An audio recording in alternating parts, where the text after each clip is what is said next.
All right, lesson 4.8 in Intro to Probability and Stats. Today we learn about how to use studies wisely, what makes a good study versus maybe a not so good study. So first is how we collect the data, and there's two major things here of what kind of statistical inferences that we can draw. Like inference just means like what we can infer, like what can we do true. So like if we have random sampling, I think we figured that out by now, we got to do things random. Random sampling from a population allows us to generalize from the sample to the population. What do we mean by that? Well, like here, they did a study on teen social media use that analyzed data from, sorry about this, guys, from this many randomly selected adolescents aged 13 to 15 in the United Kingdom. In the sample, 20.8% reported using social media 5 or more hours per day on average. Can we generalize the result to teenagers in the United States? Well, because this sample of people was only from the United Kingdom and it was only 13 to 15-year-olds, like that has nothing to do, we can't infer anything about teenagers in the United States. That's a no. Teenagers in the United States weren't a part of this population, right? So they only surveyed the UK teens, so we can't infer anything about United States teens. What is the largest population we can generalize?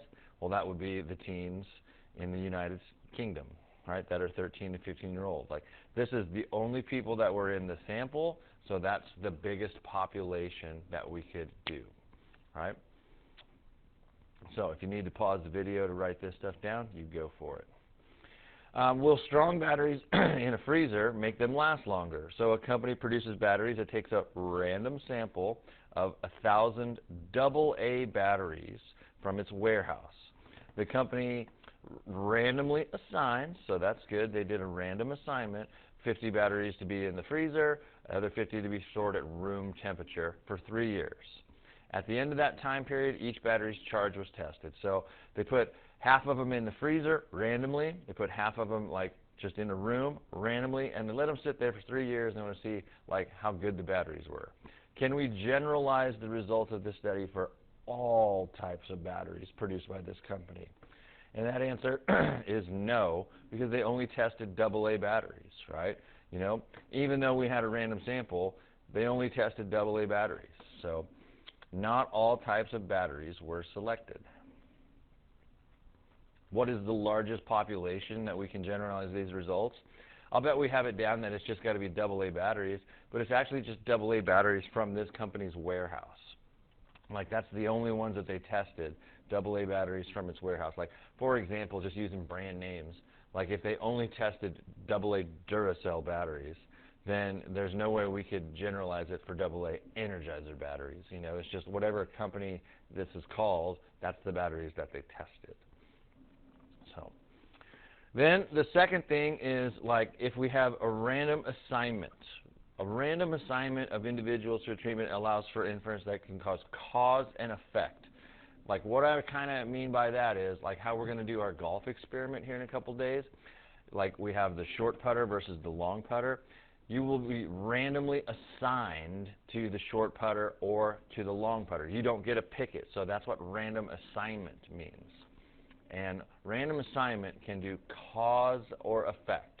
So we're back to those like 13 to 15-year-olds in the UK, right, about their social media use.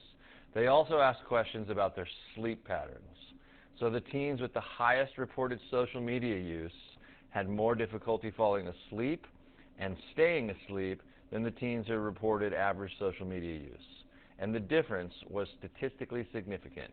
So those same teens that they surveyed in, they asked them another question. It's just like, hey, how does your social media use affect your sleep? Based on this study, is it reasonable to say that increased social media use causes sleep problems? Well, it's obviously kind of a more challenging question, but here's the magic. If they want to know if something causes something, you have to have random assignment. Like, it has to be randomly assigned. So did they randomly assign these kids to use social media like so many hours before bed or anything? They did not, right?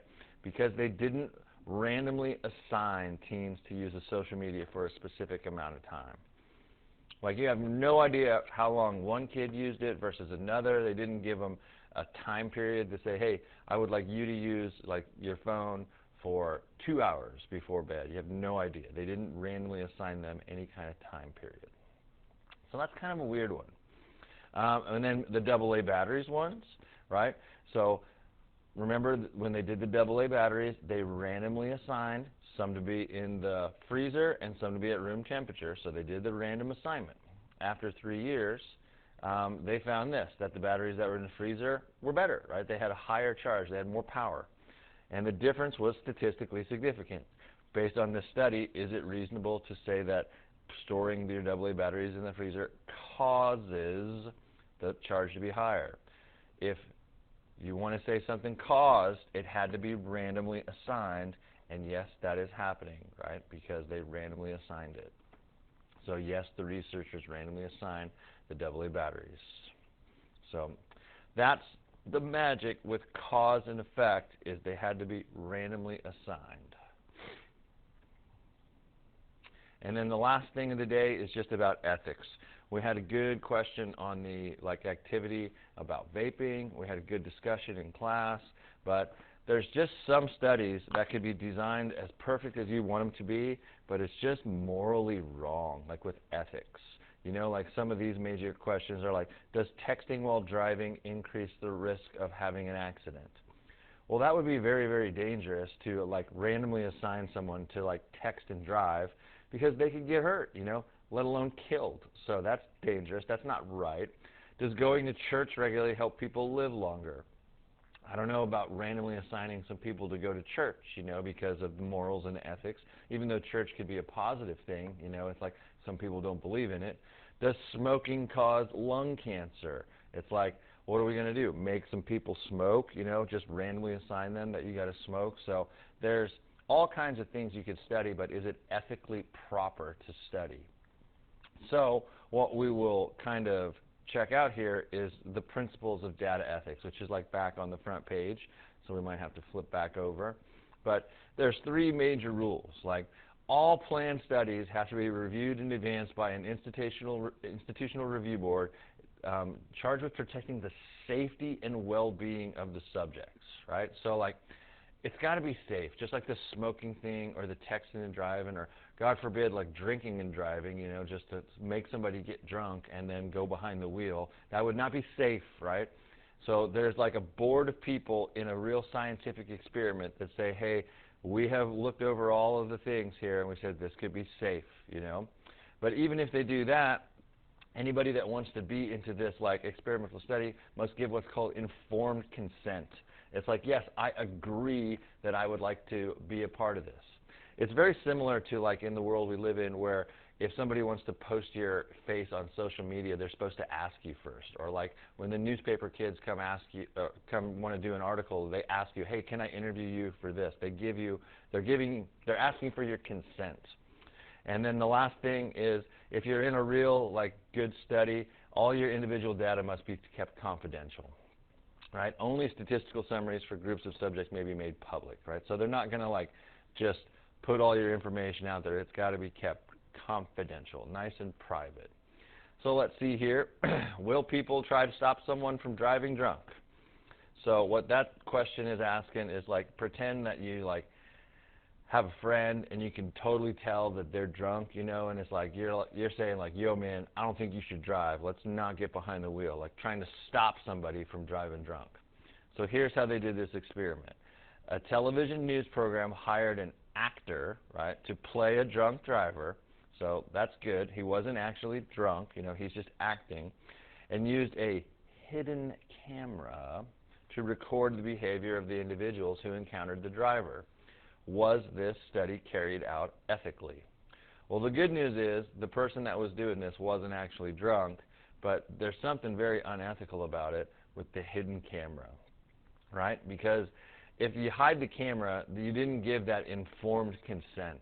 Participants in the study didn't provide any informed consent, and like since they're putting this on a TV program, like the results are probably not held confidential either. So not an ethical experiment here without those two big things. And then the last one, do abandoned children placed in foster homes do better than similar children placed in an institution?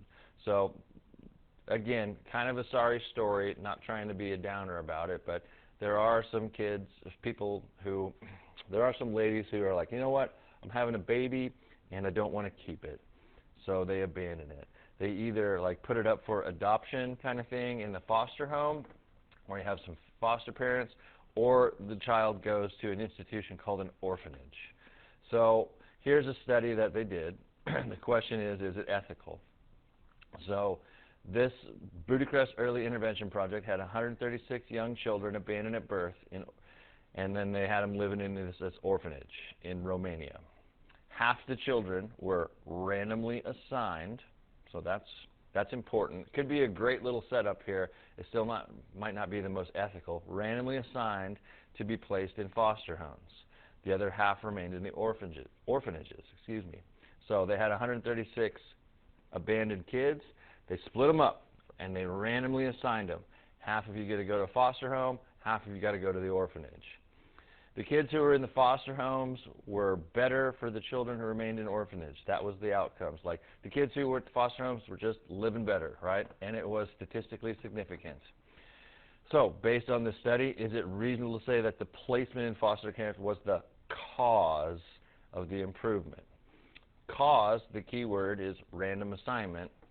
And yes, they did randomly assign these kids. So it is safe to say, because of the random assignment, it is reasonable to say that the foster home was better than the orphanage, even though it may or may not be ethical, right? That's just kind of the way it worked because they did the random assignment. What was the largest population in which we can generalize these results? Well, like, you got to understand that these kids didn't like choose to be in the survey, right? They were just kind of there, right? So 136 kids were not randomly selected from a larger population, so you can only do it to the children like the ones in the study. It's just like our golf experiment. You honestly aren't choosing to be in this. You're forced to do it because you're in this class, right? So I didn't randomly select you. You are just doing it, right? I will randomly assign you a short putter or a long putter, but you didn't get like randomly selected to be in this, right? So then here's the big kicker about the ethics. The kids in this study were just way too young to provide informed consent. Like, they didn't give permission. Some of these kids are like newborns, you know, they can't even talk. Does it make this study unethical? And that answer is a big fat yes, right? Because the subjects were not able to give informed consent, they didn't even know what was happening to them because they're not old enough to understand the ramifications. So, kind of a weird scenario, that ethics question, right? You can design the best experiment around, but if you don't follow those 3 rules for ethics about informed consent and keeping things confidential and keeping things safe, it's still not necessarily the best thing in the world. So let me know if you have questions. Have a good one.